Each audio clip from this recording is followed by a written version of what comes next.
Hey guys, tonight we're peeling back the curtain on a world where beauty wasn't just praised, it was punished. You're walking cobbled streets under a low, heavy moon.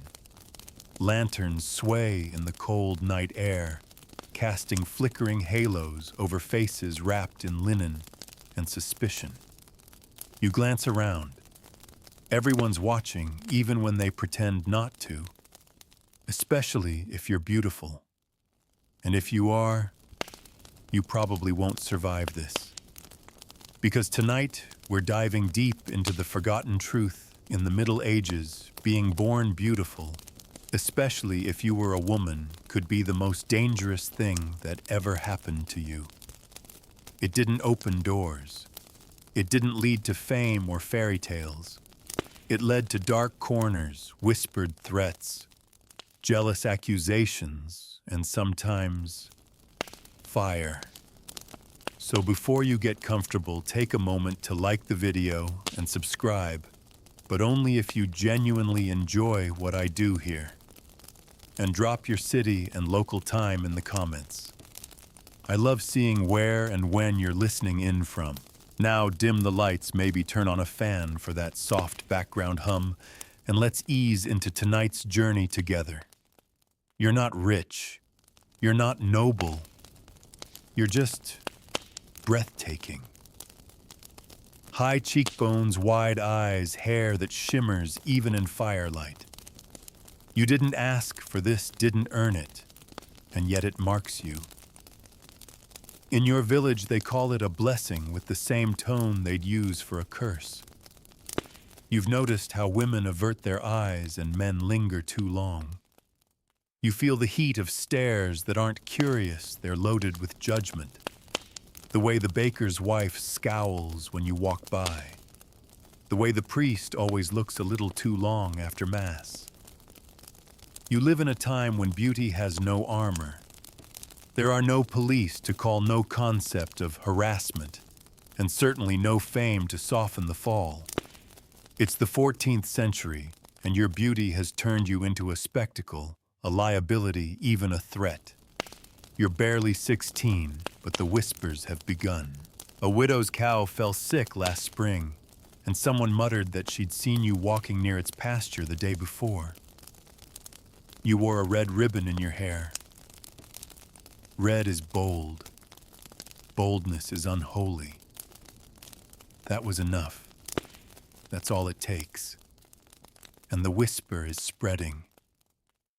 They say you met a stranger in the woods, that he gave you herbs, that you made a poultice and healed your brother's fever. That's suspicious. How could someone like you know healing? It's not medicine, it's witchcraft. And the fact that your face could draw attention, that's not beauty, that's bewitchment. The local midwife once said that beauty and danger often sleep in the same bed. She would know. She keeps her face hidden under layers of soot and ash when she travels, smearing dirt on her skin. She calls it protection. You thought she was eccentric. Now you're not so sure. The world you live in doesn't celebrate difference, it prosecutes it.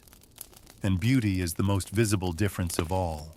In towns where daily life is a haze of toil, soot, and struggle, anything that glimmers draws suspicion. And you glimmer too brightly. The women of your town understand the stakes. That's why they blend in. Wear gray, speak little. They keep their heads down, their eyes averted. You tried that. You wore sackcloth once. Tied your hair back. But beauty doesn't wash off. It shines through no matter how much you hide it. And that's dangerous. There's a rhythm to life here: sunrise, toil, evening, mass, sleep. And anyone who disrupts it is unsettling. You, by your very presence, interrupt the balance. Not on purpose, but it doesn't matter. In a world ruled by superstition, your loveliness is a crack in the cosmic order. And cracks must be sealed, preferably with blood. You think of the woman in the next village, the one with the impossibly green eyes, and a voice that could soothe fevered children. They called her a temptress, a siren. She vanished last winter. One morning she was there humming near the well. By nightfall her cottage was empty, and her name was forbidden. They said she left, but no one leaves in winter. Not without shoes. Not without a trace. You think of her when you see your reflection in the basin. You scrub the image away with cold water. Try to look ordinary. Try to forget what the world sees when it looks at you. But the world never forgets, and it never forgives. Your father notices the shift. He's begun locking the door at night. You thought it was for safety, but now you wonder if he's keeping danger out or you in. He's quiet these days, short with you. He doesn't say it, but he's afraid. Not of you, of what they'll say, of what they might do if someone's crops fail or a child gets sick, of what might happen if the friar looks at you again and feels something he doesn't understand. The friar, always the friar. He visits your home weekly, brings alms blessings, but his prayers linger too long. His fingers brush too close, and when you look him in the eye, he flinches like you've cursed him, like you made him feel something impure. But in this world, it's never the man who's impure. It's always the woman, especially the beautiful ones. One morning you overhear him talking to the baker. Temptation wears a lovely face, he says. Sometimes the devil dresses in silk and smiles with innocent eyes. You know who he means. You're not wearing silk, but your eyes are unavoidably yours. Your mother warns you gently. She tells you to pray more, to dress humbly, to keep to yourself. You nod. You do as she says, but it's already too late. Your name is in their mouths. Your face is in their minds. Beauty once noticed cannot be unseen. It's a strange kind of punishment being watched for something you didn't choose. You didn't choose your face. You didn't choose your voice. You didn't ask for admiration. But now it's yours, and it draws more than attention. It draws fear, envy, lust, accusation. And in a world where justice is a torch and rumor is a noose, that's all it takes. You lie awake at night, heart racing, listening to dogs bark in the distance. You wonder if they've come for you. You wonder if in the morning you'll wake up to find ash on your doorstep, a warning. You wonder if the friar will turn his sermon towards sin and look straight at you while he speaks of Eve and temptation and women who lead men to ruin. And still, you are just 16. You want to run barefoot in the fields. You want to braid flowers in your hair and feel the breeze without fear. But even that, the joy of being alive in your own skin, feels criminal. Because in the Middle Ages, to be beautiful was to be marked. And if you were marked, the reckoning always came. And tonight, it's coming for you. The village is quiet at dawn, but the silence doesn't comfort you. It feels like the kind that settles before something breaks. The air is heavy dew, clinging to the stone walls and straw roofs, but the stillness is unnatural. The roosters crow, but no one answers. Doors remain shut longer than usual. You step outside, pretending not to notice how many curtains shift when you do. You're not paranoid. You're aware. There's a difference. You've lived long enough in this world to know that when people begin speaking in hushed tones, it's not reverence they're plotting. Beauty like yours isn't admired for long. It's catalogued, then condemned. What starts with admiration curdles quickly into fear, then hate. There's talk of a young woman found drowned near the monastery. She was troubled, they say. Or maybe she was bold. You never met her, but you heard her sing once at a harvest feast. Her voice stopped conversations. She had a face like candlelight, soft and impossible to hold. It only took 3 weeks after that night for her to vanish. No one asks too many questions. That's the rule. Ask too much, and they'll wonder what you're hiding. You think of her when you fetch water. The river winds like a silver snake just beyond the trees, and even its gentle sound feels dangerous. You crouch to fill your pale eyes, scanning the woods. Not because of wolves, because you can't afford to be seen here alone so early. Not looking the way you do, not with the friar's words still echoing in people's heads. As you stand, water sloshing at your knees, you see her again, the midwife. The woman who paints her face in soot and wears men's boots to keep from drawing attention. She nods at you from across the clearing. There's understanding in her eyes, a grim solidarity. She too knows what it means to live as a woman who doesn't fit neatly into the mold the world demands. Not beautiful, perhaps, but suspiciously independent. That's enough. She walks over, voice low. "Don't go to the market today," she murmurs. You blink. "Why not?" She hesitates. Then quietly, "The friar's been asking after you. And the baker's wife, she's been stirring the pot. Says she's seen you making symbols in the dirt. That your hair was too shiny to be natural. That the bees follow you." You almost laugh, but your throat tightens. The bees. They do gather near you, but you never thought anything of it. You've always liked bees.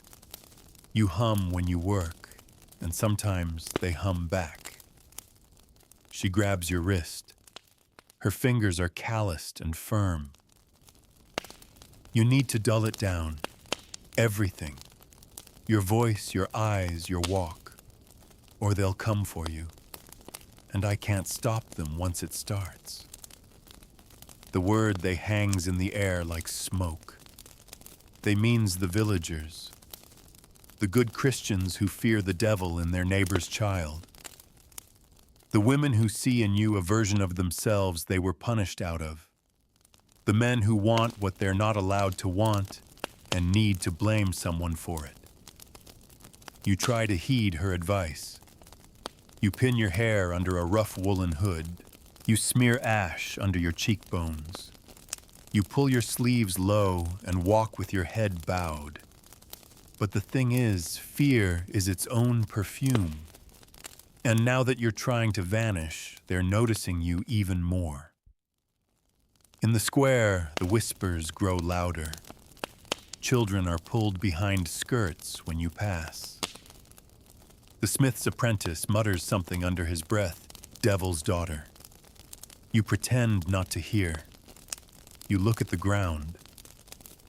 But when your eyes catch his for a second, he flinches, then spits. It's starting. That night your father sits you down. He's not a talkative man, but his hands shake as he speaks. "You need to marry," he says, quickly, before the friar names you from the pulpit. Your heart pounds. Marry you to whom he names the miller's son. A boy with thick hands and a dull, permanent frown. You've never spoken more than 3 words to him. He smells of wet flour and sweat. But he is safe. And if you belong to him, perhaps the village will stop watching you like a flame they're not allowed to touch. You want to scream, to run. but there is nowhere to go, you nod. The next day, the agreement is made. No fanfare, just two fathers shaking hands and a mumbling promise by the well. You'll be his wife by week's end. And yet the whispers don't stop. If anything, they grow louder. She's trying to trap him, someone says. Putting spells in his bread, another mutters. Her beauty's a trick, the old woman at the loom hisses. No one looks like that without sorcery. You've learned that no matter how small you make yourself, they will find a reason to hate what you are. And beauty isn't just surface deep. It's how you move, how your voice lilts when you speak, how the wind seems to like you better. You can't hide that. You can't apologize for existing. But apologizing won't save you anyway. On the fourth day, the friar calls a special sermon. Everyone gathers in the stone chapel where the damp walls sweat even in the cold. You sit near the back, your hands clenched. Your betrothed sits beside you, uncomfortable and unsure. You can feel the eyes on your skin like needles. The friar speaks of temptation, of women who wear the devil's smile, of beauty that seduces and ruins. He never says your name. He doesn't have to. Everyone knows. When he slams his palm against the pulpit and roars, "Witchcraft walks among us, the room shudders." You feel something deep in your chest begin to crack. After the sermon, you walk home in silence. Your father won't look at you. Your mother weeps quietly. You lie in bed that night and listen to the wind howl through the slats. In the distance, you hear a dog bark. Then two. Then silence. You know what that means. Someone's house has been marked. You wait, and then you smell its smoke. But it's not your home. You bolt upright, run to the window. It's the midwife's cottage. Flames are licking the thatch roof. Her door is barred shut from the outside. People gather. No one helps. Someone mutters she knew herbs too well. She talked to bees. She was hiding the girl. The girl. You. You want to run to her. Scream. But your mother's hand clamps over your mouth. Don't, she whispers. You'll only make it worse. You cry without sound as the roof collapses in a burst of sparks. She was the only one who warned you. And now she's ash. This is the price of being seen, of knowing things, of being too alive in a world that demands shadows. And you wonder not for the first time if beauty is a blessing or just a longer way to die. The days that follow feel like a tightening noose. Every hour stretches long and brittle, and you move through them with the careful precision of someone walking across ice. Nothing breaks, not yet, but the creaks beneath your feet are getting louder. You no longer walk alone. Your mother insists on going with you to the well, to the market, to mass. It's not for company. It's for protection. And even with her beside you, people stare. Not all, but enough. Enough to make your skin burn. The eyes aren't just curious anymore. They're heavy with judgment, like they're waiting for you to confirm their suspicions.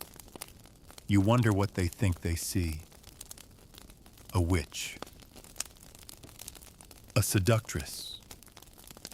A symbol of everything they've been taught to fear. You were just born this way.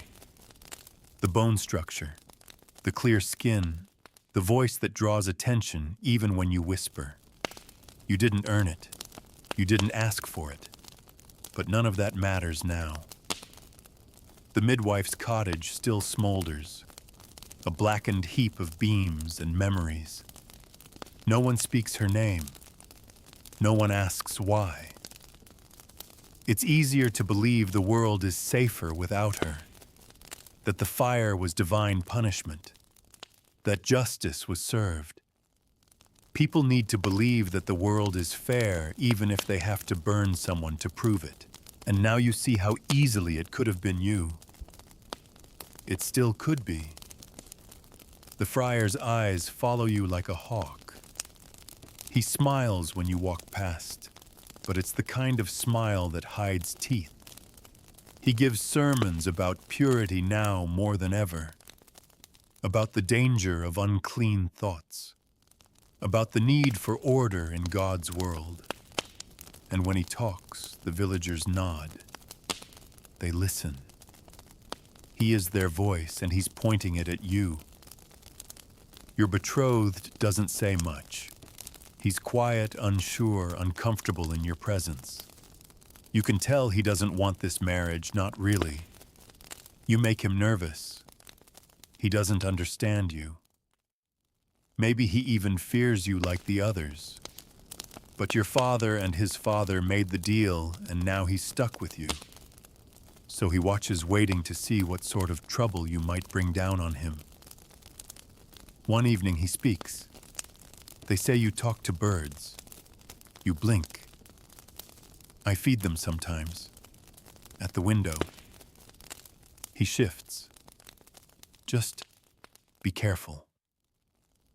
I don't want to get caught in something. The message is clear.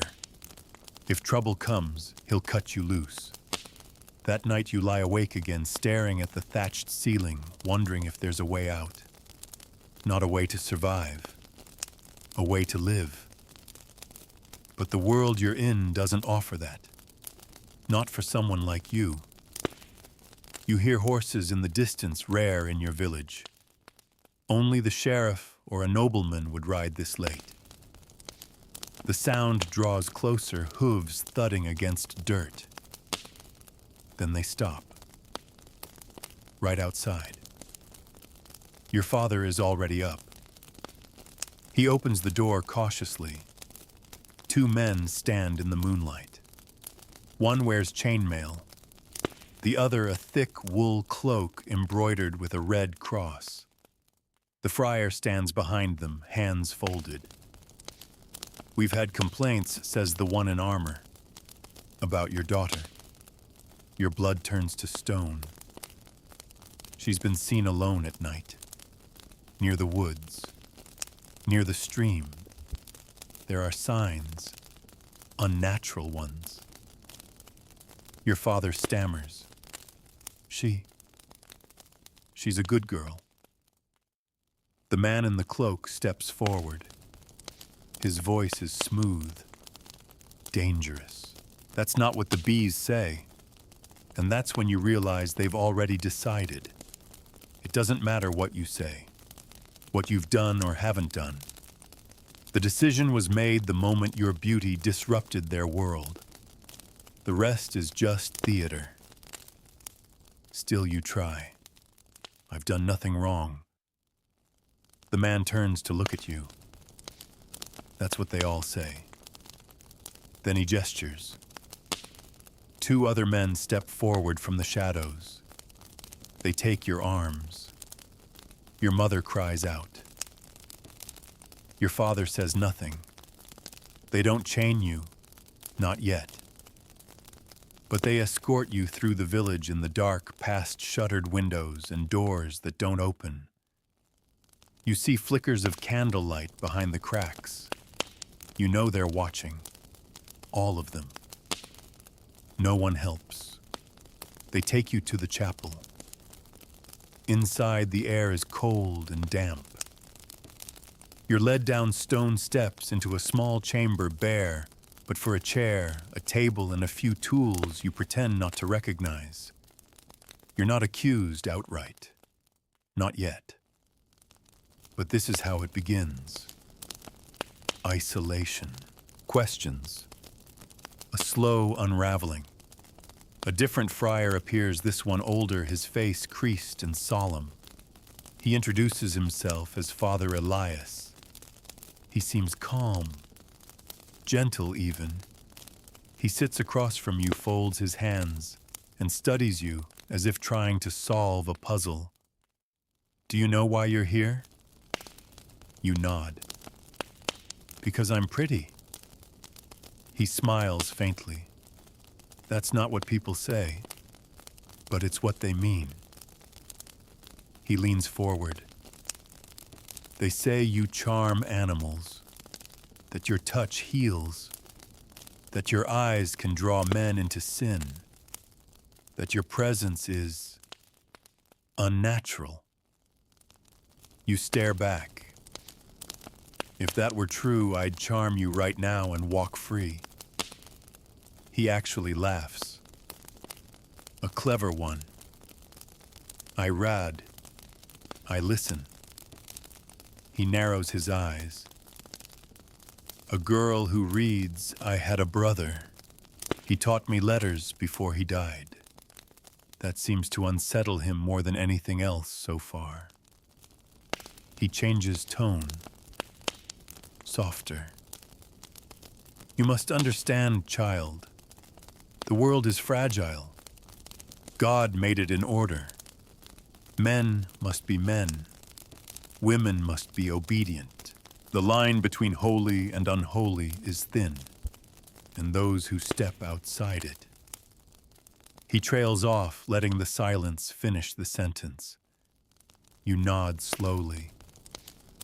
They burn. His eyes flicker. Sometimes. If there's no other way. They don't hurt you that night. They give you bread and water. Leave you alone.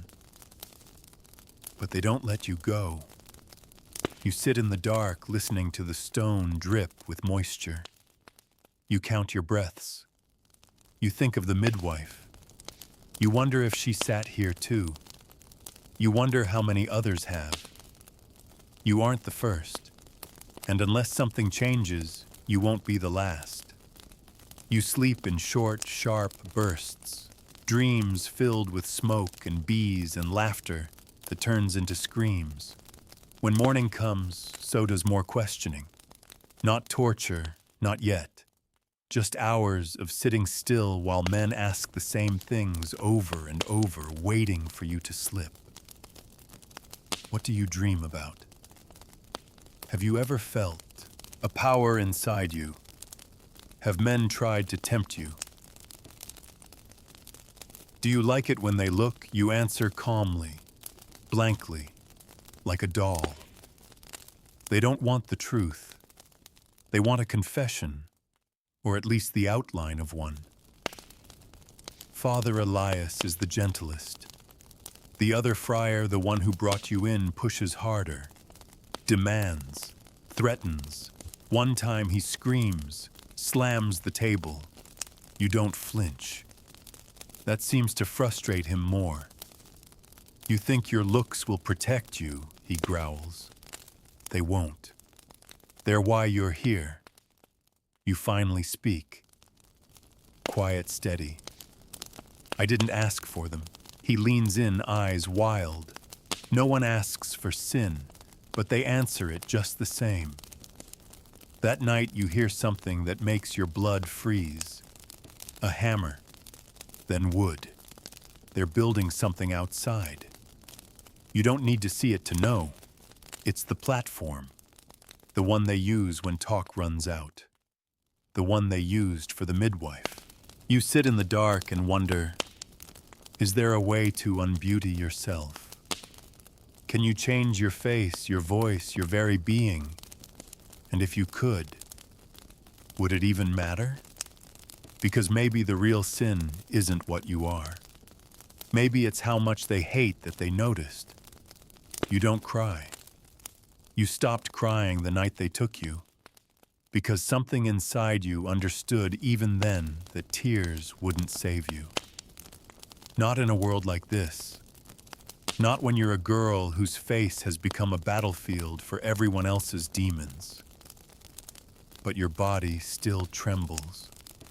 Not from fear, at least not entirely. It's the anticipation, the waiting, the long, stretched-out silence that hangs between questioning sessions. That's where the true terror lives, in the not knowing, in the space where hope tries to breathe and shame tries to grow. You remember what your mother once told you years ago when you were small and had cried over a cut on your palm. Don't show them blood. Blood excites wolves. You didn't understand then. You do now. The days blur into each other. No windows, no sun, just the flicker of torchlight and the damp chill of the chapel's underground room. They keep you clean enough to be presentable. They bring you food. They don't beat you. Not yet. But the psychological weight presses down like stone on your chest. You feel it in every breath. Then one morning they change tactics. Father Elias comes to you with a small folded bundle of fabric. He lays it on the table without speaking. You open it. A white dress. New, clean, soft to the touch. You look up. What's this for? He offers that same careful, unreadable smile. The bishop is coming. He wants to see you. You hesitate. To judge me, he replies gently. To understand you. The implication is clear. You are no longer just a village curiosity. You've become a case, a specimen, a question mark that needs resolution. They let you bathe. A rare moment of privacy, albeit brief. You stand in the cold stone washroom scrubbing your skin with a rough cloth. You avoid the basin's reflection. You don't want to see her, this girl who started as someone and has slowly become something. When you dress in the white gown, it fits too well. That unsettles you more than anything, as though it was made not for any girl, but for you, as though they've been planning this for longer than you thought. They lead you into the chapel, the one above ground, with the high vaulted ceiling and stained glass windows that color the light in blood red and heavenly blue. The pews are filled not with villagers but with clergy, officials from nearby towns, men in robes and crosses, faces drawn and serious. It feels like a performance. And you are the stage. The bishop enters last, a tall man with graying hair and cold, steady eyes. He sits like a king, surveys you, says nothing for a long time. Then finally he speaks. They say your beauty is unnatural. You keep your voice steady. They say many things. They say men have sinned just by looking at you. You nod. I never asked them to. They say you've drawn animals to you, that you speak to the elements, that you cured your brother's fever with herbs the midwife taught you. You don't reply. You don't deny it. I don't see how healing my brother is a crime. He narrows his eyes. The devil uses kindness to lure souls. And there it is. The logic that makes no sense but holds absolute power. If you are kind, you must be cunning. If you are gentle, you must be hiding claws. If you are beautiful, you must be a snare set by Satan himself. The bishop waves his hand. A young friar steps forward with a parchment. We've drawn up your confession, the friar says. If you sign, we'll spare your life. Your heart thuds. Spare me how exile. You'll be sent to a convent, hidden away, alive but silent, a life of silence, of walls, of anonymity, of being watched forever. but not burned, not torn apart in the square. Your hands tremble, but then you see the parchment. It reads, "I lay with the devil. I bewitched men. I poisoned dreams. My beauty is a curse from hell." You shake your head. "I won't lie." The bishop exhales slowly, almost sadly. Then we proceed. You're taken back downstairs. No more gentle voices now. The questions return harsher. The tone changes. They want you to break, because breaking you will justify everything they've done. They ask again about the bees. You say nothing.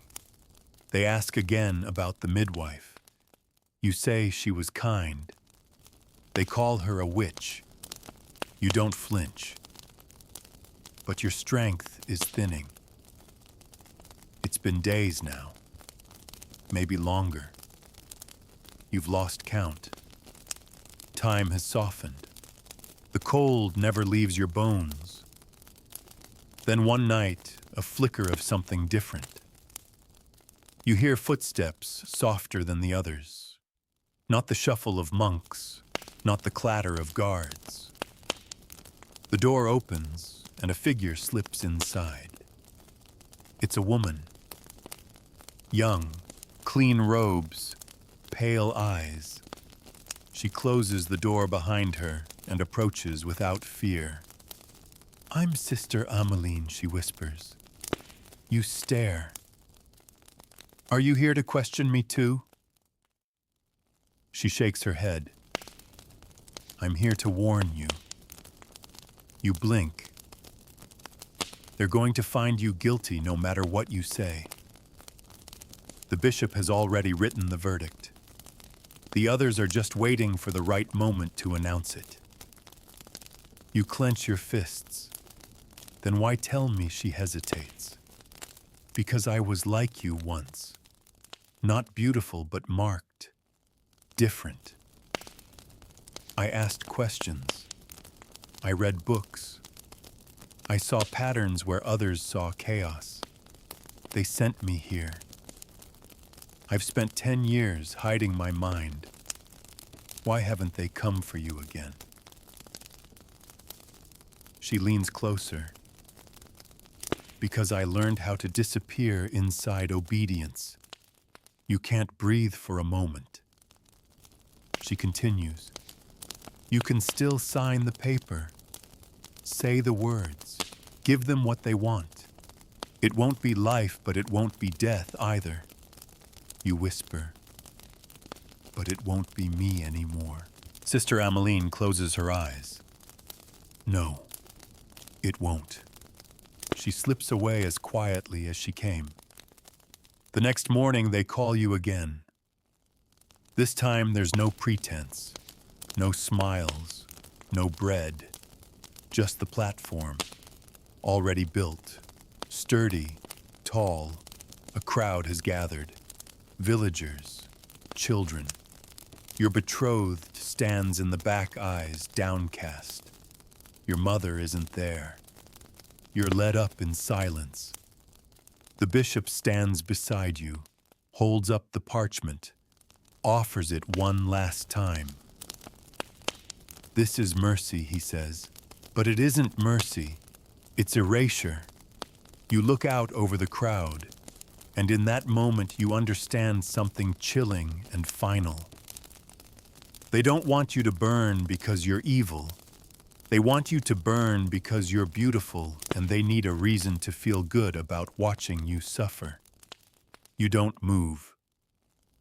The parchment flutters slightly in the bishop's hand, lifted by a lazy breeze, as if even the wind hesitates. The silence is vast. Every eye is on you. The friars, the guards, the villagers, they wait for your answer, not because they believe you'll offer one, but because the spectacle isn't complete without your final refusal. You understand that now. This isn't about confession. This is about choreography. They've rehearsed this moment in their heads, imagined it in whispers. You broken, you crying, you reciting lies about devils and lust and sin. But you don't give them the performance they want. You meet the bishop's eyes and say quietly, "No." His expression doesn't change. He folds the parchment, hands it to a young scribe, and steps aside. You see a man step forward with a torch. He holds it loosely, almost casually. The platform creaks as he climbs the steps.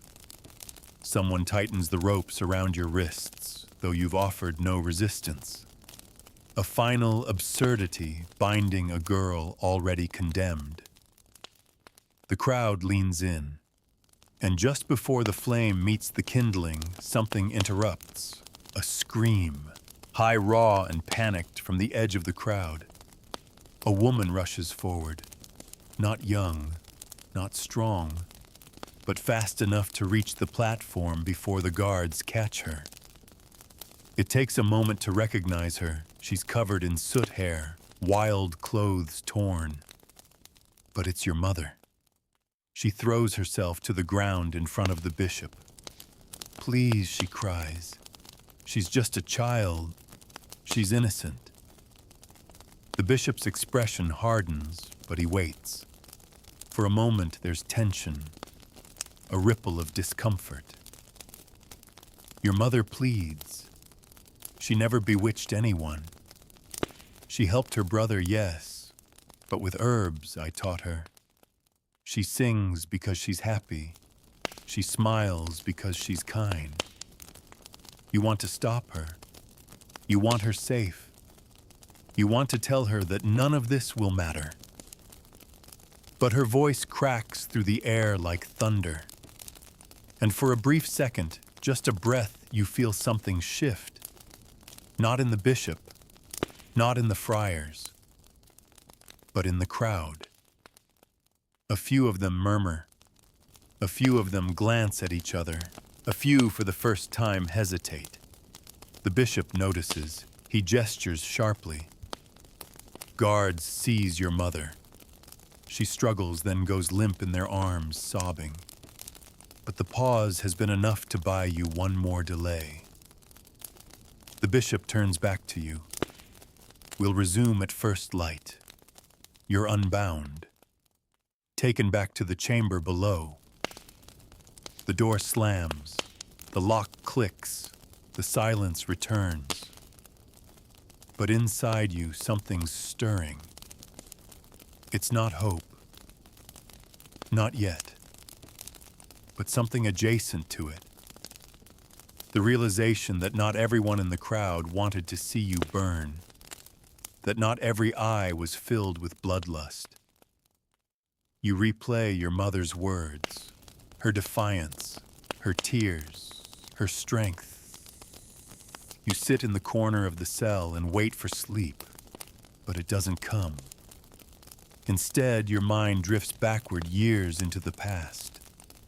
To when you were small and your mother brushed your hair by the hearth, singing softly about saints and stars. To the time she showed you how to braid rosemary into a garland and whispered, "This keeps away fear." To when she held your face in her hands and said, "You'll be noticed, and they'll try to punish you for it. But never let them teach you shame." You think now of all the girls who never had someone like her, who vanished without protest, who were mourned in silence or not at all. And suddenly you feel angry, not at her, not at your father, not even at the friars.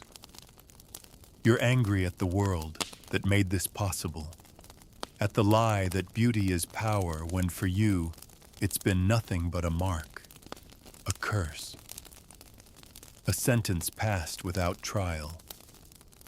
You think of the midwife, of Sister Ameline, of the woman with green eyes who sang at the harvest feast, Of all the girls whose names were erased from the records, their lives reduced to rumors and warnings.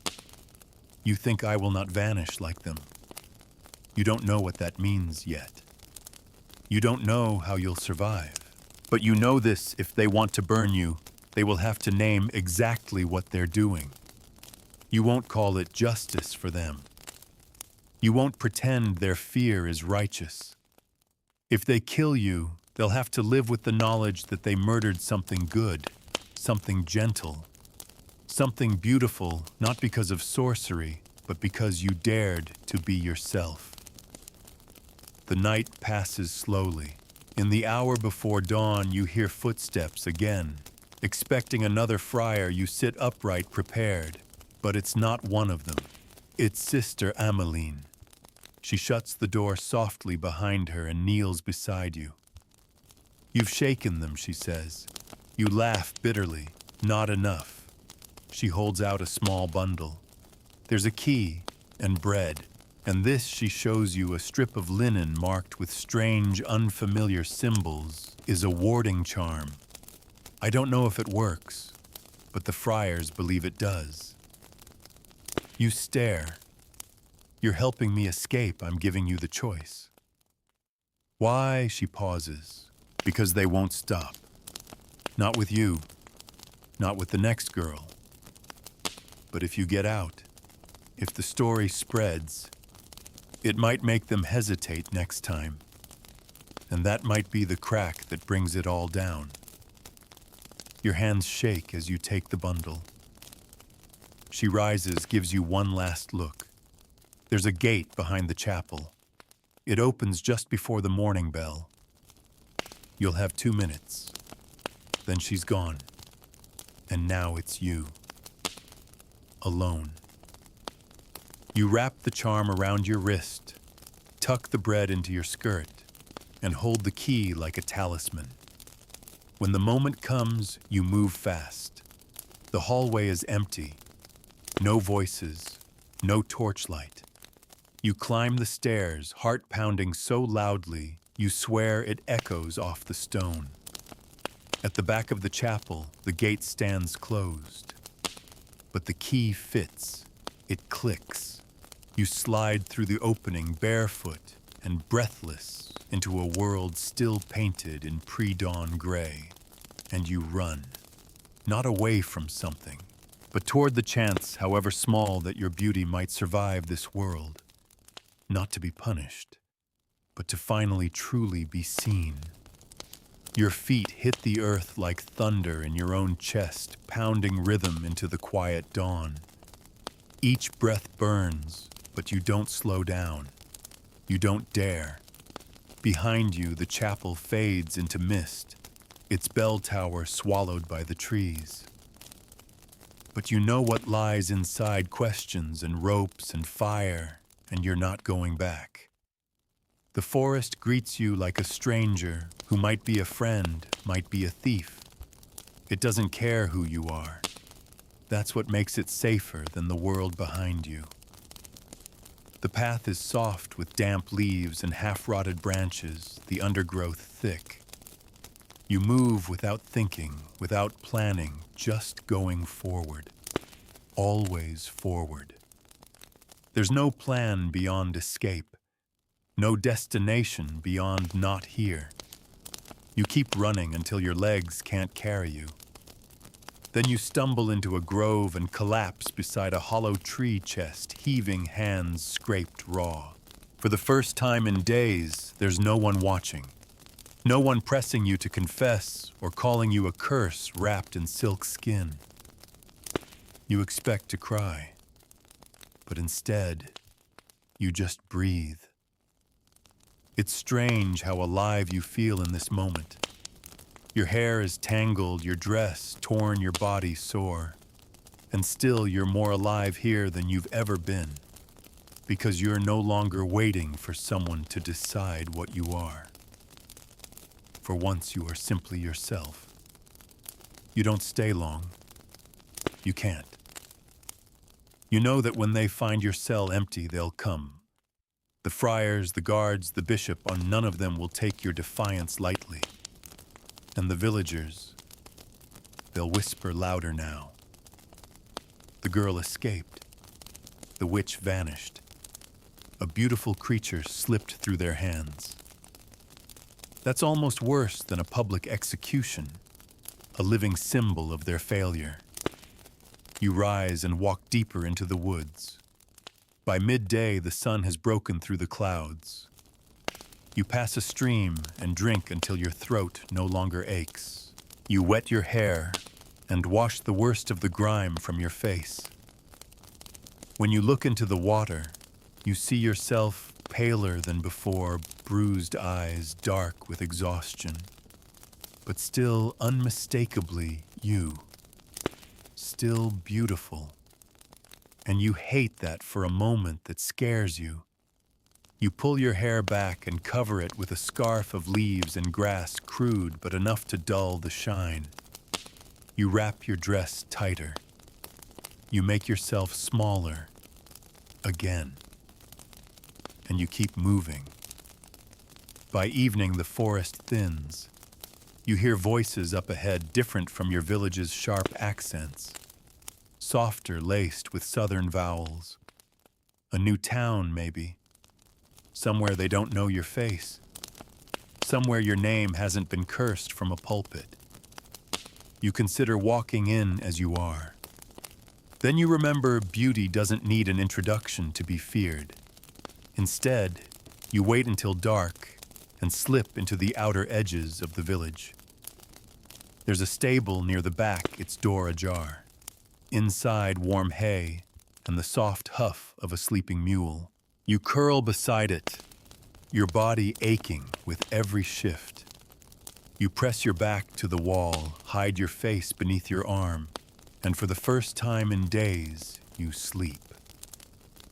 When you wake, light spills through the cracks in the wall. Morning again, always morning, always something to outrun. You wait until the stableman leaves, then creep into the village.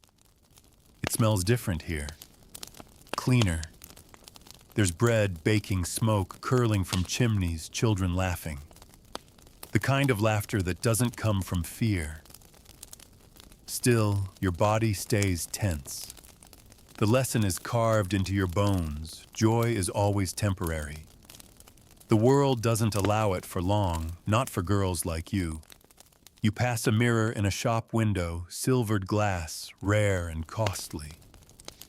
You pause, just long enough to catch a glimpse of the girl you are.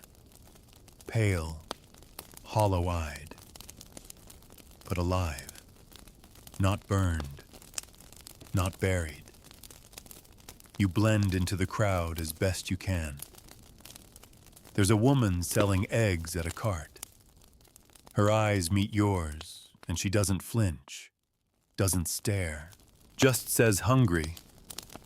You nod. She gives you one still warm from the hen. You look like someone on the run, she says softly. You hesitate. Then reply, I look like someone who wants to be left alone. She nods again. I used to look like that. You move on. It's the first act of kindness you've received that didn't come with a price. You spend the next 3 days sleeping in barns, washing in creeks, trading labor for scraps of bread. You mend a fence and haul water, gather kindling. No one asks your name. No one questions your bruises. It's not that they don't notice. It's that they know better than to press. Everyone in this world has something they're running from. But by the 4th day, the whisper reaches this town. You hear it in the market. Did you hear a girl escaped the pyre? Said to be from the north. Said to be cursed. Your stomach sinks. You're not safe, you never were. You gather your things, what little you've managed to collect, a scarf, a crust of bread, a water skin, and you go again. Not because you've done anything wrong, but because your face still invites danger. You pass through another forest, another town, Another week of hiding. And then one day something strange happens. You meet someone who doesn't look away. You're near a stone bridge mending your sandal when a voice calls out. You dropped this. A man maybe a few years older than you. Hair too long, hands rough. He holds a pouch you didn't even know you dropped. You expect the look, the too long glance, the hesitancy. But he just hands it to you and says, "You look tired." You study his face, waiting for the catch. None comes. He sits beside you. "I know that look," he says. "You've run a long way." You stay silent. "I ran once too," he adds. "They said my thoughts were dangerous, that asking questions was rebellion." You glance at him. "Were you a friar?" He laughs bitterly. "Once. Until I realized silence was killing me." You say nothing. He doesn't push. Eventually he says, "There's a place west of here, a valley, deep, hidden. They say women go there when the world gets too cruel. Women who've seen fire. Women who still carry their faces with pride." You narrow your eyes. "Is that a legend?" He shrugs. "Probably. But legends are often built on a little truth, and something inside you stirs. A valley, a hidden place, a rumor of survival, not just to breathe, but to be. To laugh without shame. To glow without being called witch or temptress. To live and still be beautiful. You stand barefoot and ready, because the fire didn't kill you. And now you're ready to find the ones it couldn't reach. You follow the old road west. It isn't a road in the proper sense, just a winding trail half swallowed by trees and roots, sometimes vanishing altogether beneath brush and stone. But the man told you where it began, and now you're following it like a thread through the labyrinth, a trail others might have walked before you. Women may be like you, beautiful, hunted, burned in rumor if not in flame. You travel light, a crust of bread in your satchel, a water skin slung over your shoulder, your dress patched and mended beyond recognition. You've worn your beauty down with grime sun and long hours beneath the sky. But it still clings to you like a shadow you can't quite shake. You've stopped trying to wash it off. It's not the kind of thing that leaves. The days pass quietly, like pages turning.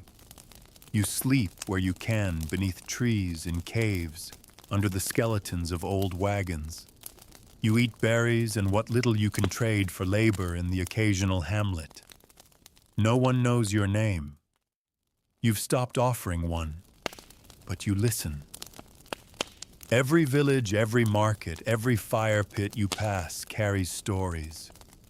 Most are just noise gossip folk songs, old curses. But every now and then you hear something that makes your pulse quicken. They say she disappeared right before they lit the pyre. A girl with eyes like river glass vanished like smoke. Somewhere west where women turn invisible on purpose.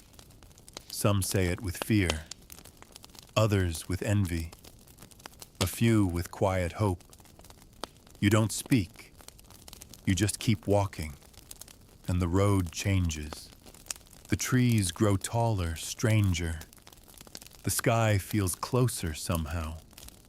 Birds you don't recognize call out with voices that echo across the hills. There's a wildness here, old and untouched, like something sacred still breathes in the soil. You come to a place where the forest splits in two narrow paths, neither marked. You hesitate. Then remember the man's words. Take the trail where nothing grows on the left, the one that looks wrong. So you do. The trees grow closer. The light grows dim. The silence grows heavier. And then after what feels like hours, you see it. Not a valley, not a sanctuary, but a woman. She stands at the edge of a clearing, hooded, still, waiting. You stop. Say nothing.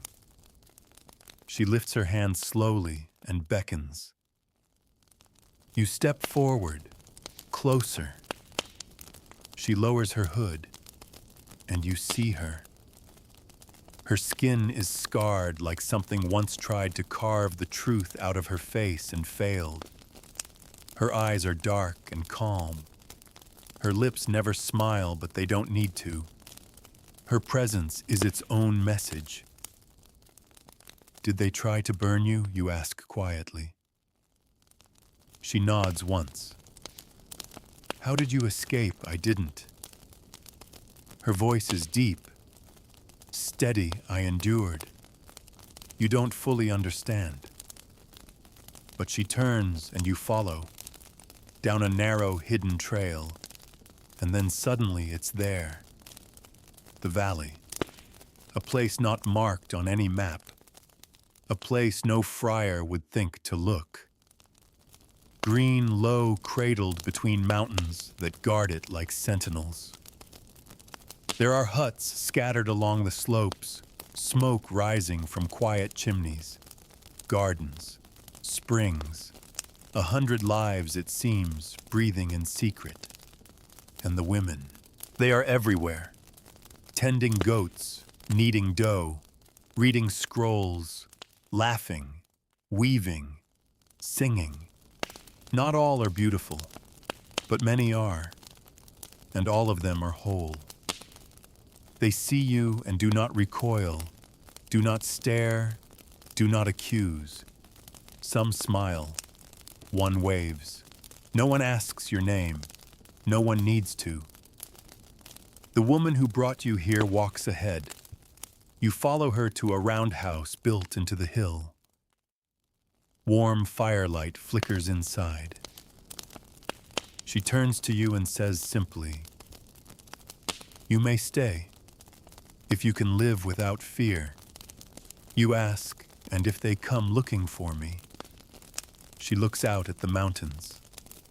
"They won't find us." You ask, "And if someone tells them where I am?" She lifts her chin. "Then they'll learn what happens when they try to hurt what they don't understand." For the first time, you smile, a real one. Because this isn't just a place of hiding. It's a place of healing. You are given a corner to sleep in, a bowl of stew, a woolen shawl. You sit among the others that night. They talk of things you've never dared say aloud, what it meant to be pretty and powerless to be watched and judged, to be loved and resented all at once.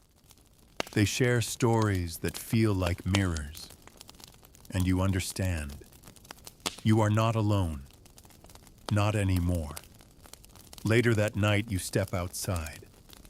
The moon hangs low over the valley, casting silver on everything. And you stand there feeling the wind on your face. No judgment, no fear, no torches. You are still beautiful, still dangerous in the eyes of a world that never understood you. But here you're just a girl, alive, unbroken, seen. The morning arrives soft and golden, pouring into the valley like honey. The mist lifts slowly like a breath released after too long held. You wake on a straw mattress near a fire still warm from the night before. Someone has left bread by your side. Simple, fresh. The crust cracks beneath your fingers, and you eat in silence, chewing slowly, cautiously, as if the kindness might vanish if you move too fast. It doesn't. This place is real. It wasn't a rumor. It wasn't a myth whispered by the desperate. It wasn't just a story used to soothe girls before the fire took them. It's here. You're here, and you're alive. Outside, the village stirs. Women move between cottages, and herb gardens call to one another, carry bundles of firewood and baskets of apples. Children race barefoot through the grass, free of the hush and caution that ruled your old village. No one walks in fear of eyes watching from windows. No one clutches their cloak tighter when they pass someone younger, brighter, more beautiful. It feels unnatural at first, as though something must be wrong. You half expect a bell to ring for torches to rise over the hills, for the sky to darken under the weight of punishment. But nothing comes. Just laughter. Just life. You are greeted by one of the elders. Her name is Leora. Hair gray, skin lined by time and weather, but eyes sharp with memory. She doesn't ask your name. She only asks, "Do you know how to tend bees?" You hesitate. Not really. But they've always liked me. She nods, unsurprised. They like truth. That's what makes them wiser than men. And just like that, she leads you to the hives. They sit at the far end of the valley near a brook that sings beneath the stones. The bees are everywhere, drifting like golden sparks in the sunlight, landing gently on the lavender, the rosemary, the sleeves of your borrowed dress. You're not afraid. They circle you, curious, then settle. Liora watches. You're one of the ones they notice, she says, without needing to explain who they are. The ones who draw light without trying. The ones whose beauty stirs something too deep in others to leave undisturbed. You nod. Slowly. It's not a gift, you murmur. She smiles. No. It's a wound. But like all wounds, it can scar into strength. You stay by the hives all morning, watching, learning. Liora teaches you how to speak to them, not with words, but with stillness, with calm hands, with patience. She shows you how to harvest honey without harm, how to recognize the queen, how to separate the sacred from the selfish. And the bees stay near you, always. In the afternoon, you join others by the riverbank. There is no hierarchy here, no mistress or abbess. Only shared work, shared bread, shared understanding. You wash clothes with a girl named Elaine. She's younger than you, with golden hair and a voice that hums when she moves. She was once promised to a lord's son, she tells you. But the boy's mother called her dangerously radiant. That was all it took. She fled before the wedding. She still has the dagger tucked in her boot. I didn't even want him, she says, twisting a blouse. But I couldn't unwant my own face. Another woman, Ida, broad-shouldered and solemn, speaks of the time she was accused of seducing her sister's husband simply because he stared too long. She'd only smiled at dinner. That was enough.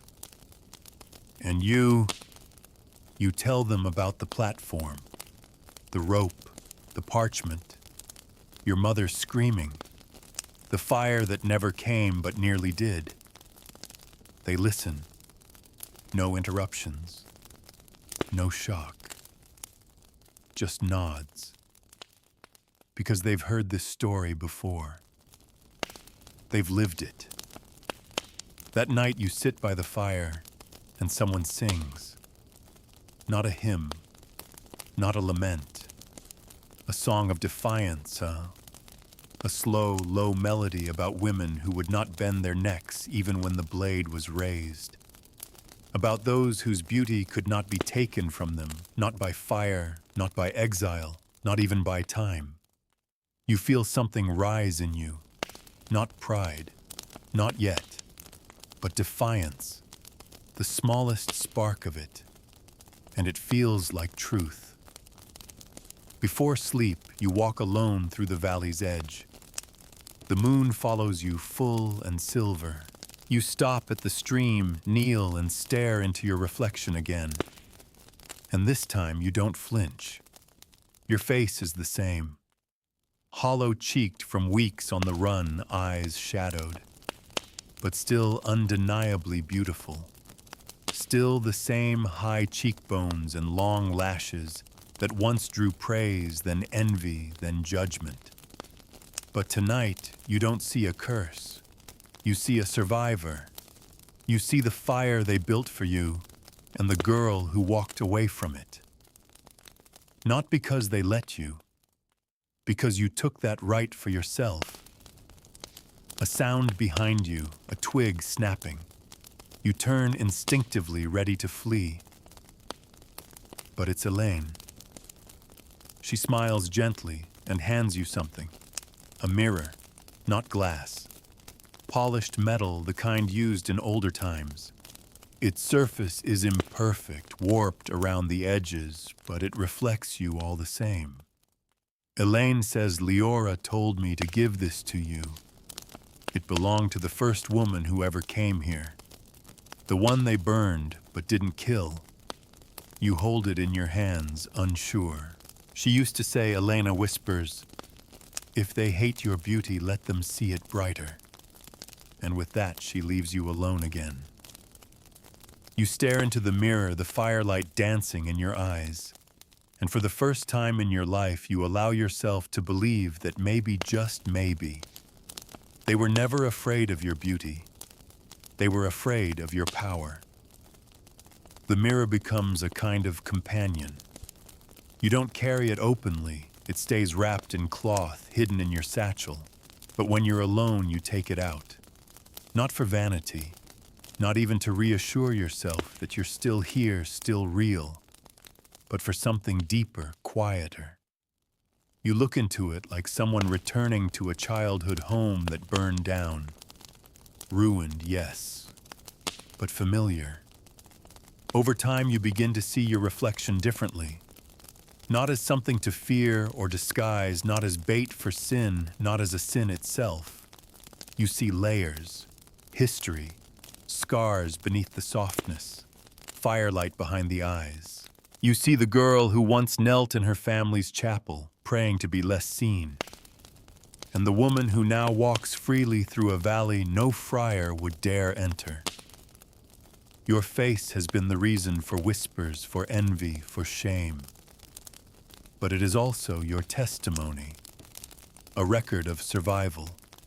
And each day in this valley writes another line of peace upon it. You begin to settle into the rhythm of the place. Life here is steady, cyclical. Mornings bring chores and afternoons bring work, gathering roots, tending to the bees, helping repair roofs after rain. The labor isn't easy, but it's shared. No one commands. No one scolds.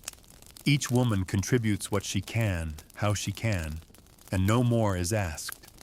Some are strong, some quiet, some loud, some still healing from wounds that aren't visible, and all of them are watching gently to see who you are underneath the soot and fear. You surprise even yourself. You're good with the bees. You're calm with the sick. You're clever with herbs. You learn fast, and you listen better. There's a strength in you that was never allowed to grow before because it was dangerous for a beautiful woman to be strong. But here, strength is not punished. It's expected, nurtured. One day, Leora comes to you with a request. There's a girl arriving tomorrow, she says, from the Eastern River Pass. 15. Pretty. Too pretty. Her uncle tried to give her to a baron in exchange for a debt. Your stomach turns. She escaped with help, Leora continues, but she's frightened. I think she should meet you first. You're stunned. Me. Leora nods. You carry something she needs to see. You don't ask what that is. You already know. That night you sit by the fire and wait. And when the girl arrives, escorted by two older women, she looks exactly like you remember yourself, wild-eyed, brittle, folded into herself, like something about to be cracked open. She can't be more than 14. Her face still carries the softness of a child, but there's a sharpness, too. The beginning of suspicion, of defense. You approach her slowly. Kneel. Introduce yourself not by name, but simply, I came before you. She says nothing. You hold out the mirror. She doesn't take it. Just stares. Then whispers, will they come for me here? You shake your head. They won't find this place. And even if they did, they wouldn't leave with you. She looks skeptical, but they always win. You nod, they do, until we stop believing they have to. Her lip trembles. I don't want to be beautiful. You smile gently, not mockingly. Then don't be. Be something else. Be wild, be sharp, be what they can't control. A pause. Then softly she says, I don't even know what that means. You take her hand. Neither did I. But you'll learn. We all did. You stay by her side that night. Sleep on the floor of the gathering hut, sharing a blanket. When she wakes from nightmares, you soothe her. Not with promises that it will never hurt again, but with the truth. The pain is real, but it doesn't have to last forever. The next morning, she braids your hair. It's a clumsy braid. Loose but careful. It means something. You let her. She laughs once while doing it. That's how you know she'll be okay. Time moves differently in the valley. You begin to lose track of how long you've been here. Weeks blend into one another, punctuated by the arrival of new faces, each with their own story, each with their own wound. But all of them understand what it means to be seen and hated for something you never asked to be. You meet a woman named Mireille, who was branded on her wrist because her husband accused her of leading men astray with her eyes. You meet an older woman called Bess, who came here 40 years ago after 3 of her sisters were drowned for being too tempting. You meet a girl who speaks only in signs because no one ever let her use her voice before. They are not broken. They are building. They're growing herbs and mapping stars and creating medicines from crushed petals and smoked moss. They are writing songs and painting murals inside caves and weaving stories into tapestries so large they cover the walls of the Great Hall. And you're beginning to understand what it means to be more than what they tried to reduce you to. One evening at dusk, you gather with the others in the field beyond the beehives. Someone has lit a fire. Someone is singing again. This time the song is in a language you don't know, but the meaning is clear. We are still here. You sit beside Elaine and Leora and the young girl with the braid. Her name is Sorrel now. She chose it for herself. You lean back and stare at the stars.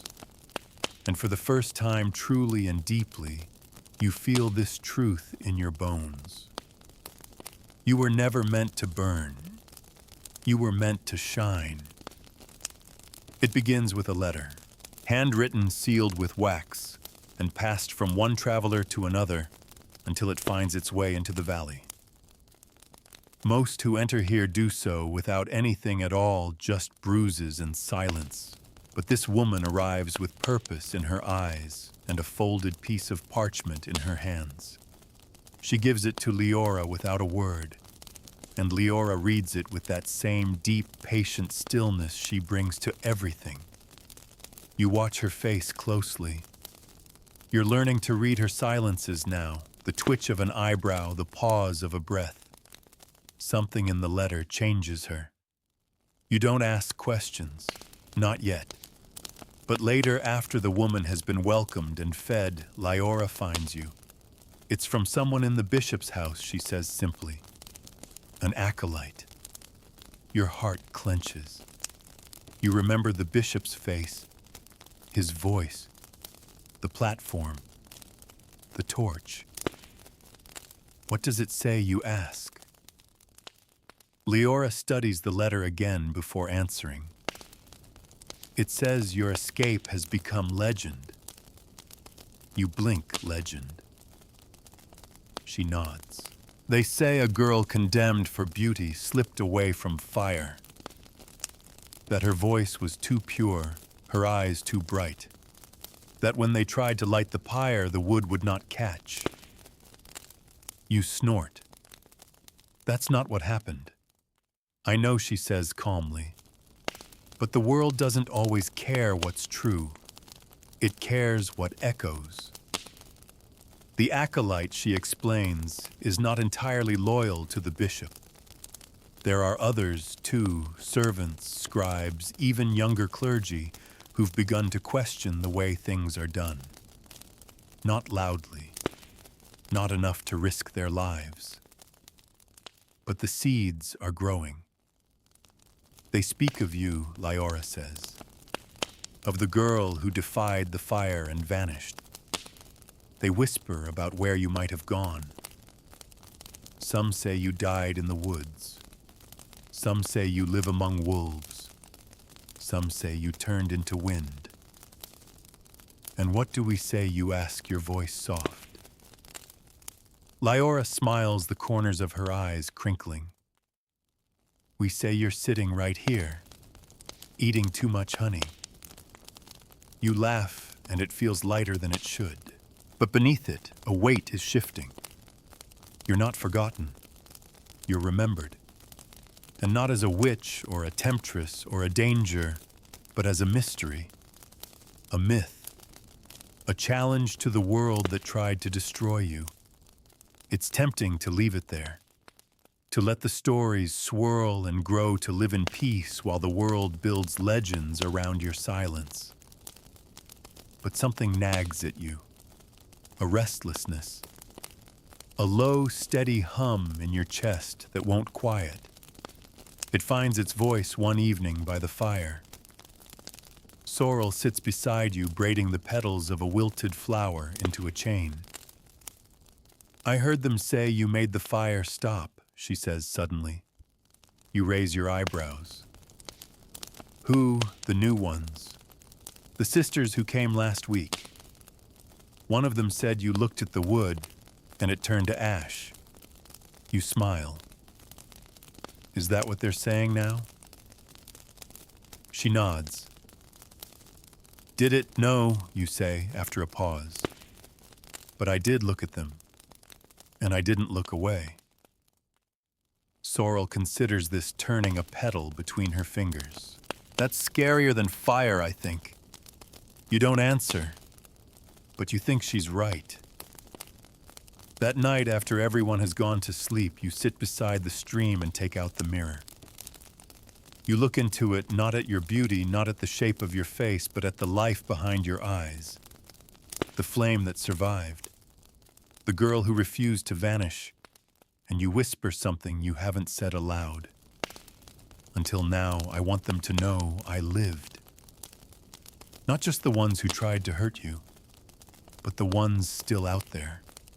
The girls still in villages, still behind locked doors, still being told to bow their heads and hide their faces, still being taught to feel guilt for the way sunlight touches their skin.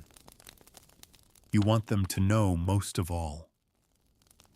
The next morning, you ask Leora if anyone ever leaves the valley.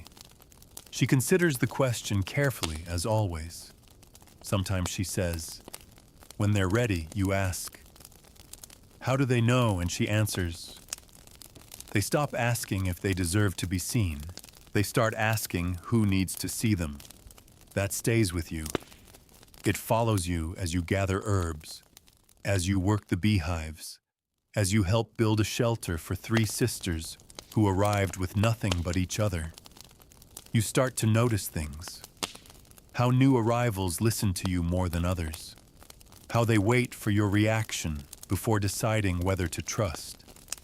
How your story, the one you didn't ask for, has become a kind of map for others. A possibility. You didn't want to be a symbol. You only wanted to survive. But now you wonder if survival was only the beginning. One day a woman arrives with cuts on her hands and frost on her cloak. She limps into the valley, supported by a boy no older than 10, her brother. She says the only one who believed her when her beauty was blamed for their father's wandering eye. She looks at you with wide, haunted eyes and whispers, "Is it true?" And without thinking, you answer, "Yes, it's true. We don't burn here." The words hang in the air like a promise, and you realize something important. You're not just a survivor now. You're a keeper of truth, a bearer of light.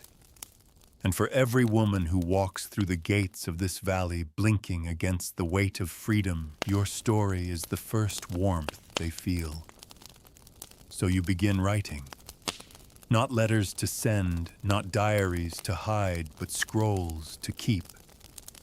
You write your story in ink made from ash and wildflower oil.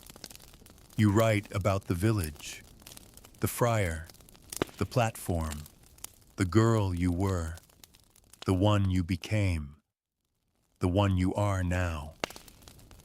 Others begin to write too. Elaine pens a song. Sorrel sketches what she remembers of her old home and burns it in the fire afterward. Mireille carves names into stone names of women who didn't make it. Names she refuses to let be forgotten. And the valley listens. Because stories matter here. Not just for healing, but for building. For reclaiming what the fire tried to erase. And one day, perhaps when the world outside finally grows quiet enough to listen, your story will rise like smoke through the mountains, and someone somewhere will breathe it in and know that they too were never meant to be hidden. It happens in the quiet of late summer. The days have stretched long and slow, ripe with sunlight and low buzzing from the hives. The valley is heavy with the scent of warm herbs and earth. The harvest is beginning. Apples blush on the trees. Wheat sways like a golden tide.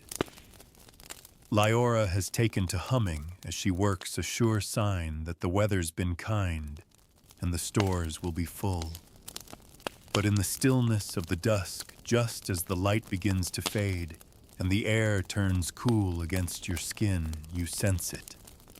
The outside world is stirring.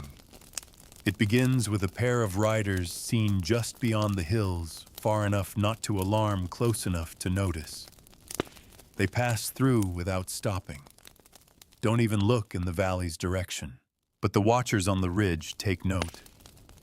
Then a week later, 2 more. Then a 3rd rider, alone this time, slower, pausing at the stream. None of them find the entrance, but the signs are clear. They are searching. You bring the information to Leora, and she listens with her usual calm. But you can see it in her eyes, the weight of history pressing close. She's lived through more than one breach. She knows what it means when footsteps echo too close. Still, she doesn't panic. "We are not prey," she says simply. "We've lived too long, survived too much. If they come, they will find we've built more than a hiding place." The next morning, the entire valley gathers, not in fear, in preparation. No one speaks of running. No one talks of scattering. The valley has stood for generations, not by staying hidden, but by being ready. They know how to vanish into the trees if they must. They've buried tunnels beneath their gardens.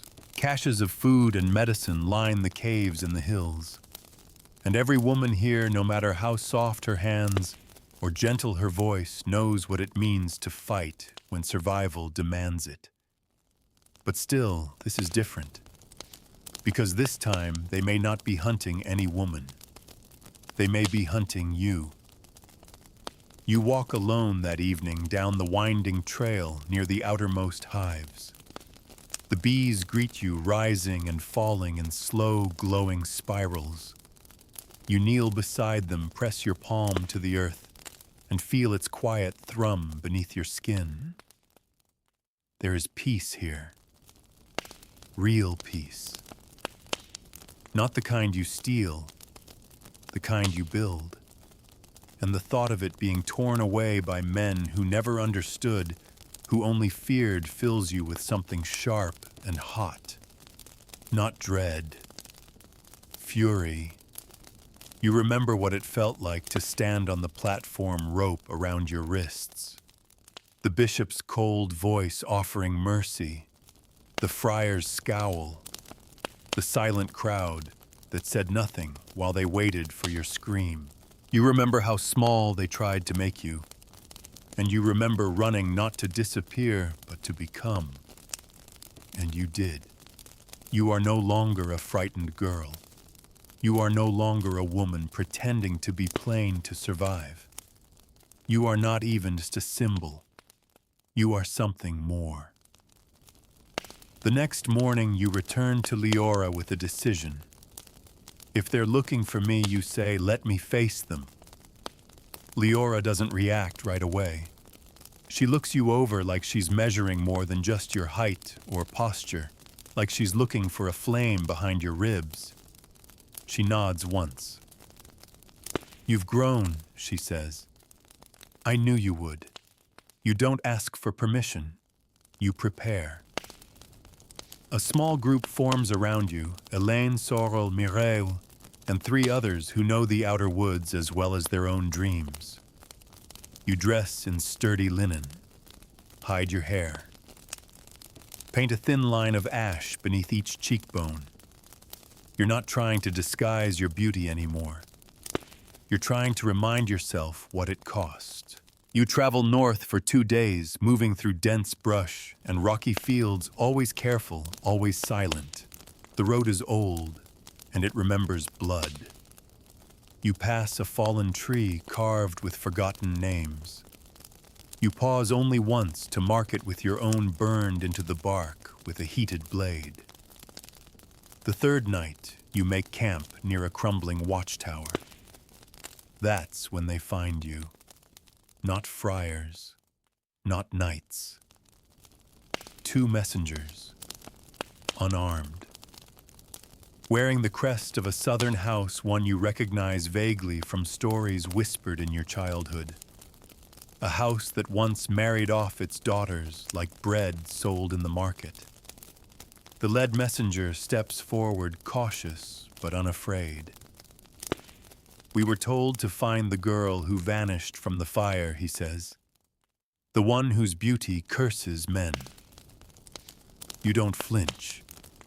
"That's not who I am." He nods, eyes steady. "I didn't think so. But stories travel farther than facts. You ask why they've come, and he hands you a scroll. It bears no crest, no signature. But you read the words, and they hum with something strange. Hope. To the woman, they feared enough to burn. There are others, more than you know. Villages where daughters disappear for being seen. Towns where girls are punished for growing. Women who think they're alone. We need a voice, a name. We need a witness. If you are alive, show us. You stare at the scroll, then at the messenger, then at your hands, the ones that once trembled on a pyre, the ones that now hold the future like a weight you're finally strong enough to carry. You return to the valley the next morning. Your boots are soaked. Your body aches, but your mind is clear. You gather the others.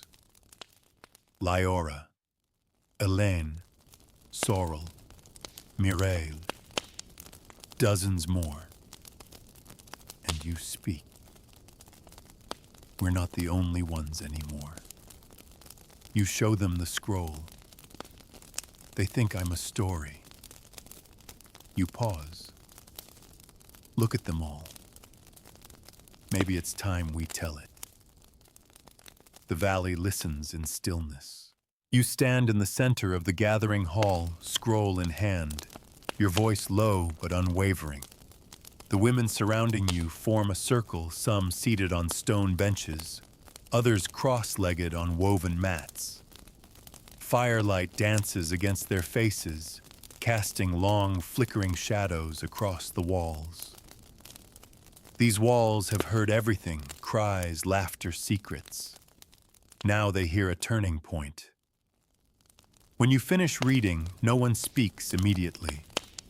The only sound is the steady popping of the fire and the low hum of wind outside. Then Liora rises. She walks to you, slowly takes the scroll, and reads it once more in silence. When she's done, she looks at you, not with doubt, not with fear, but with the gravity of someone who has seen lifetimes of silence and knows what it costs. You understand what this means, she asks. You nod. It means we're not just survivors anymore. We're witnesses. Mireille steps forward, hands clasped in front of her. You want to leave, speak this truth out loud in front of the world. No, you say softly, I don't want to, but I must. There's a difference between desire and calling. You didn't choose this road, but it chose you. The moment you stepped off that platform, the moment your mother screamed and the fire paused and your feet moved instead of freezing, you stepped into a story much larger than yourself. Liora speaks again. And if they come for you again, you lift your chin. Then they'll find I don't burn easily. It isn't defiance for defiance's sake. It's resolve. And now the others feel it too. Elena leans against the doorframe, arms folded. So what do we do, march into town and start shouting? You smile. No. We do what they fear most. We gather. The next week becomes one of quiet, purposeful preparation. No panic. No disorder. Just work. Scrolls are copied your story first, then others. Sorrel begins sketching maps from memory. Mireille writes the names of the villages where women disappeared and were never mentioned again. Elaine records songs, half-forgotten hymns of girls lost to silence, reworked into new refrains. You gather ink from crushed berries, bind pages with twine, and use the valley's quietude to prepare for noise, because you will make noise. You begin planning small journeys outward, not to storm castles, not to confront the bishops, but to plant seeds. One by one, a story here, a message there, a scroll passed to a kind merchant's wife in the market square. a folded parchment left in the hollow of a chapel's doorframe. Not a war, a whisper campaign. Because the ones in power, they fear swords, yes, but they fear words more, especially when spoken by the women they tried to silence, especially when spoken together. On the second week, a new woman arrives at the valley gate. She is quiet, shoulders hunched, face hidden beneath layers of worn cloth. But her hands, they're ink-stained, a scribe, or once were. You take her in. She sleeps 3 nights without speaking. Then on the 4th day, she wakes early and begins writing. Scrolls, lists, names, stories she's overheard while working in the bishop's library. Stories of girls imprisoned, of women exiled, of friars who confessed their own sins and blamed the beauty of others. She doesn't ask if it's safe to write them. She writes because she must. And you begin to realize this is bigger than beauty. It always has been. It was never just about the curve of your cheek or the shimmer in your hair. It was about what that beauty represented. The danger of being visible. The threat of being fully alive in a world that only wanted obedient shadows. Now women come to the valley not just to escape, but to speak. The old gathering hall becomes a press room, a sanctuary of scribes. You teach others what you've learned, how to speak plainly, how to write clearly, how to refuse shame in every sentence. You write, "They said my beauty was a curse." But what frightened them most was not how I looked. It was that I knew I had value even when they said I shouldn't. You write, "They told me to cover myself. I uncovered the truth instead." You write, "They tried to burn me. I walked away. And now I'm not alone." The pages pile up. You bundle them into satchels. You send riders, not warriors, but messengers, wise women, midwives, widows, those no one suspects, those who pass through towns like wind through wheat. You make the world listen, and slowly it begins to. Stories return to you days or weeks later in the mouths of new arrivals. A baker's daughter in the South began teaching girls to read after finding a scroll hidden in her flour sack. A merchant's wife in the East began speaking openly of the cruelty she endured in silence for decades. A group of nuns rewrote their morning psalms to include the names of women erased by their order. The world is not changed, not yet, but it is moving. The ground is shifting beneath the old structures, and your story is part of the tremor. One night, you and Leora sit by the fire. She watches you with something like awe. "You were only ever trying to survive," she says. You nod. And now she leans forward. "Now you're teaching the rest of us to live." You reach for the mirror, the old one, the polished metal scratched with time and truth. You hold it up not for your reflection, but for hers, and then for every woman gathered in that room. You say, "We are not what they called us, not witches, not temptresses, not sins dressed in silk." You pause. "We are the proof they were wrong," and the fire burns bright and beautiful, not to destroy, but to illuminate. The valley breathes, and outside its hidden walls, the world begins to stir. The snow comes early this year.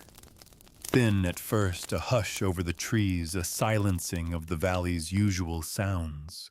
The river slows, the bees retreat. Smoke curls higher from chimney stacks.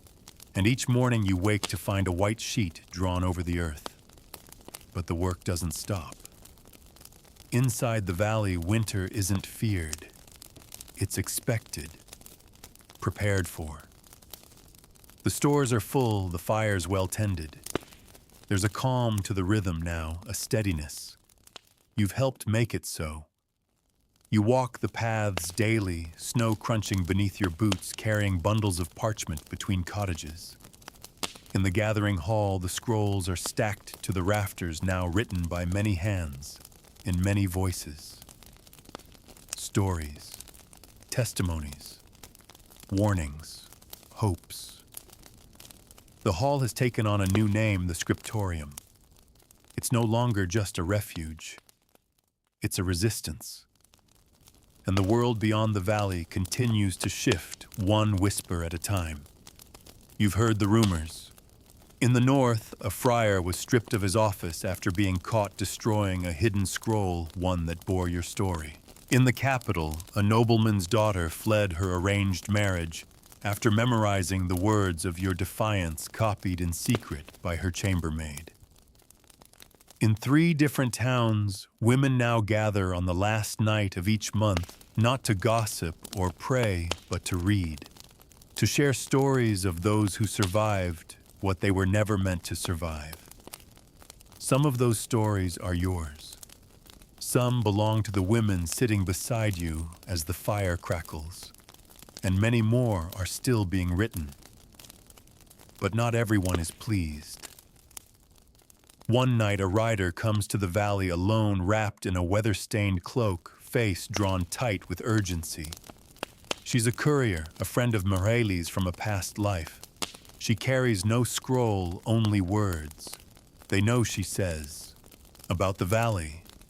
Not where it is, but that it exists. They've stopped calling you a myth. That night you sit up late with Liora and the council. What do they plan to do, someone asks. The courier shrugs. I heard talk of a purge. Not officially. Not from the bishop. But others. Lesser men with something to prove. Fires are being prepared. Fires. That word alone could have shattered you once. Now it makes your teeth clench, not from fear, but from the urge to do something. You were not born to run forever. You were not born only to hide. That night, you gather the women once more. You don't raise your voice. You don't need to. They lean in close, listening. They're coming, you say. Not because they know us, but because they fear us. Mireille speaks next. Because the story is working. Liora finishes the thought. And they'll try to end it before it spreads further. You let the silence stretch for a moment. Then, we let it spread faster. There's murmuring, not resistance, not doubt. Strategy. They understand now the fire wasn't the worst thing that could happen. Being silenced was.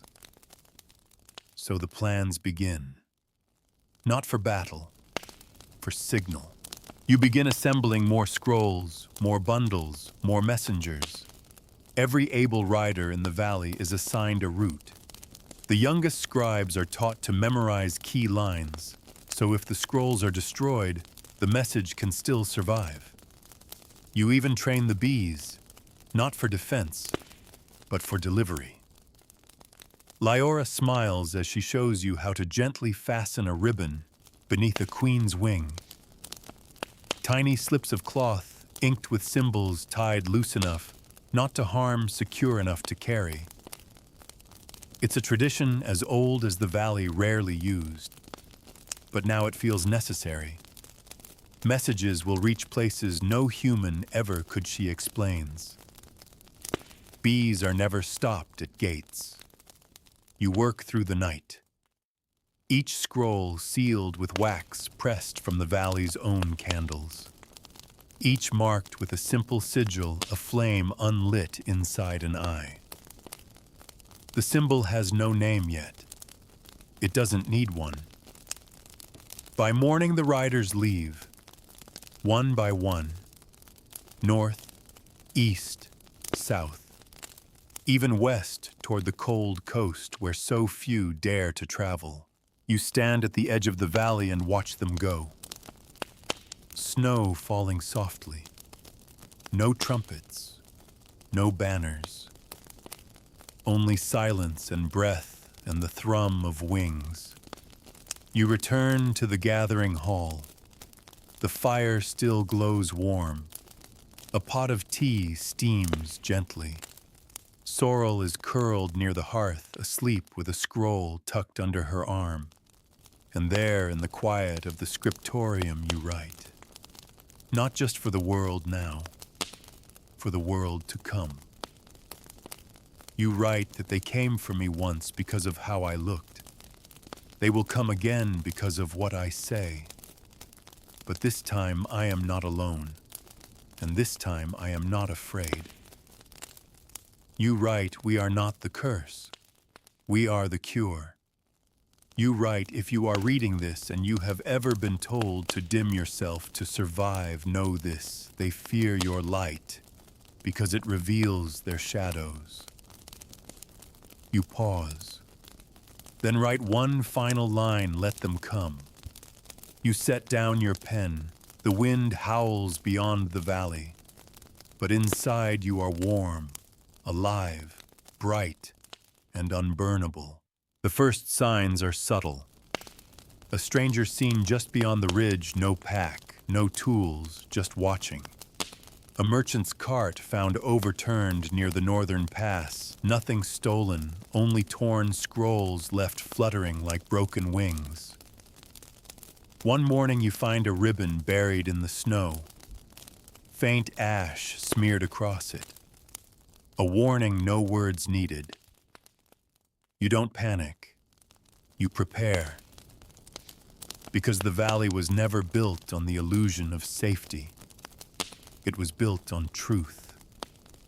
And truth, when it becomes visible, is always hunted. The messengers begin returning in twos and threes, weary but alive. They carry no goods, no gold, but what they bring back is weightier confirmation. Your story is everywhere, carved into chapel pews, whispered in the corners of bathhouses, sung by weavers and bread makers and girls braiding each other's hair behind closed doors. And more than that, other stories are blooming, not just yours, theirs. Women who once lived in silence now write of what they endured, of the time the midwife was drowned, of the girl who was too pretty to be innocent, of mothers who were called witches for daring to live past grief, of sisters punished for being born. And you realize your story was never a single flame. It was a match. And now the forest is glowing. One rider brings news from a town near the Eastern River. A local friar read from one of your scrolls aloud, not to condemn it, but to ask what it meant. The villagers listened. A few argued, but they didn't burn the scroll. They copied it. It's happening. And that's why, of course, they come. Not to the valley, not yet, but close. A band of robed men with torches and hounds arrives at the foot of the outer pass. Their faces are hard. Their mouths speak of cleansing. But they don't know the land. They get lost in the snow. One loses his horse. Another slips and breaks a bone. They retreat after 3 days. You watch from the trees above unseen. You could have sent arrows. You didn't. Because this fight isn't on their terms anymore. You return to the valley and gather the council. Leora, Mireille, Elaine. Dozens more now. You unroll a map of the world beyond hand-drawn, carefully pieced together from years of travelers' notes. You place a stone on the valley, then another in the east, the south, the north. Sanctuaries, you say. Not just here. We make others. The valley hums with agreement. A new plan unfolds, not of war, not of hiding, but of rooting. You send riders with seeds, literal and metaphorical, packets of flower bulbs, strips of cloth, scrolls, tools, instructions, letters. In each place where the message has taken hold, you leave something physical behind. A stone etched with the unlit flame, a jar of honey, a page from the mirror book, a fragment of the first scroll you ever wrote. No place is too small, no person too ordinary. Because you've learned the truth they tried to bury in fire. Every woman carries a match, and when one lights hers, another will follow. Even Sorrel, the girl who once trembled in sleep and clutched your hand like a raft, now walks the valley with shoulders back and braids streaked with gold thread. She's copied your scrolls by the dozen, writing by candlelight until her fingers blister. She brings you one copy late one evening. I rewrote the part where they tried to kill you, she says, shy. I wanted the girls who read it to know you chose to live. You didn't just survive by luck. You hold the scroll, hands shaking a little. Thank you. And in her eyes you see it the same quiet flame that once flickered in yours. The girls are not shadows anymore. They're firelight. And the firelight is spreading. Then one day, the sky turns dark too soon. Storm clouds gather without warning. A wind howls through the valley, bitter and mean. You know this is no ordinary storm. It's not weather. It's omen. You rush to the scriptorium where the others are already gathered. A scout bursts in, soaked with snow and ash. They're coming, she gasps, from the west. Dozens, armed, cloaked, saying they bring justice. Elena curses. Mireille reaches for the hilt of the knife she always carries. But you remain still, because you remember what Leora once said, we are not prey. You turn to the women, you all know what to do. They nod, no fear, no hesitation. The valley has prepared for this since the day it first opened its arms to the hunted. Scrolls are hidden, tunnels sealed, signals lit. Children are led to the caves, and you stay. At the highest edge of the valley, near the outermost tree line, you wait, wrapped in your shawl, standing straight. You see them when they arrive. Robed men, cold eyes, crosses carved into leather, banners that once flew for kings. They stop when they see you, and you say nothing. You let them look. Let them see the face that survived the fire, the voice that refused silence, the beauty they tried to burn, and the truth that grew from its ashes. They do not approach. They do not raise their swords, because they know somehow that you are not alone. They see it in your stance. In the smoke that curls from behind you, dozens of hearths burning together, not in destruction, but in warmth. They see the valley not as a hiding place, but as a home, a choice. And they leave, not because they are merciful, but because they are too late. The story has already outrun them. The matches are already lit. Winter begins to break, slowly, reluctantly. The snow thins. The earth, stiff with frost for so long, begins to soften underfoot. Tiny shoots of green emerge like timid survivors. The bees buzz again. First in small numbers, then in swarms. The valley wakes not just from sleep, but from a kind of waiting. You have lived a lifetime in the space of a year. The girl who once stood on a platform accused of weaponizing her own face now walks through the valley as a leader, not by title, but by truth. You hold no crown, no torch, but the others follow you, not because you ask them to, but because your story gave them permission to live their own. Your beauty once feared is no longer hidden. You no longer smudge soot on your cheeks or keep your hair bound beneath scarves. You wear it now freely, not as decoration, but as defiance. Because to be beautiful in a world that taught you to be ashamed is not vanity, it's revolution. You tend the hives in the early morning sleeves rolled to your elbows, sunlight brushing your shoulders. You laugh openly. You walk with your head held high. And when strangers arrive, blinking and frightened, it's your face they seek first. You who were not burned. You who they've heard about in whispers passed from hand to hand like contraband. They don't ask if you're the girl who escaped. They ask how you survived.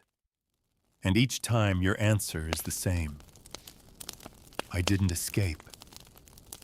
I chose to live. The valley has grown. 2 more sanctuaries have been built in the south quiet places for those still fleeing fires, still running from rope and accusation. The messengers come more often now, bringing news from across the land. In one village, a tribunal was disbanded after its own priest confessed he feared a woman's face more than he feared God. In another, a noblewoman began gathering girls to teach them how to write. Her symbol, a mirror etched with flame. The world is still dangerous. That hasn't changed. But the silence has cracked. And where there are cracks, light follows. In the valley's gathering hall, new scrolls are read aloud every week. Some recount old injustices. Some offer visions for the future. Some are poems. Some are prayers. But every word is a thread in something greater, a tapestry of women who refuse to vanish. You've written your final scroll, not because your story is done, but because it has become something larger than any one voice. You seal it with wax, mark it with the valley's sigil, and place it among the others. A record not of sorrow, but of awakening. Leora, her hair fully silver now, watches you with something like pride. She speaks less these days, letting others take the lead. But one evening, as the sun sets behind the western ridge, she finds you sitting alone beneath the oldest tree in the valley. You changed the world, she says quietly. You shake your head. We all did. No, she says, eyes gentle. You burned and didn't turn to ash. That changed everything. You say nothing, but inside something softens, because you finally believe it. That night, in the circle of firelight, you lift the old mirror, the same one Sorrel gave back to you, the one polished by 100 hands. You pass it around. Each woman looks into it in turn. And instead of shame, they see reflection. Instead of accusation, they see witness. Instead of fear, they see themselves. You speak one final time, and your voice does not shake. We were never too beautiful to live. That was their fear talking, their guilt, their need to control what they could not possess. You pause. But we lived. We live. And we will not apologize for the light we carry. The wind passes through the trees. The fire crackles. And far away across mountains and rivers and borders, you know someone else is hearing this story for the first time. A girl. A woman. A soul beginning to believe she's not cursed for being seen. You imagine her, and you smile. Because you know she will never stand on a platform alone. Not ever again. And now as the fire dies low and the stars stretch wide across the sky, let your body sink deeper into the mattress. You've traveled far tonight. From narrow villages thick with superstition to a hidden valley blooming with resistance. You've walked beside a girl, hunted for the way her eyes caught light, and watched her rise into something stronger than fear. Your breath slows now, gently, like the hush that follows a long snowfall. Let that breath remind you, you too are allowed to rest.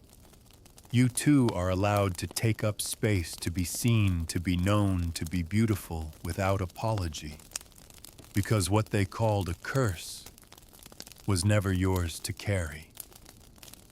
You weren't too bright for this world. This world was simply too afraid to hold your light. Let that light glow softly now behind your eyes like embers banked in a hearth. You don't need to dim it. Just let it warm you. Let it hum in your bones. Let it whisper you survived. And survival, dear one, is never boring. It's brave. It's sacred. And now it's done for the day. Let the wind outside lull you. Let the silence comfort, not haunt. You are safe. You are whole. And you are not alone.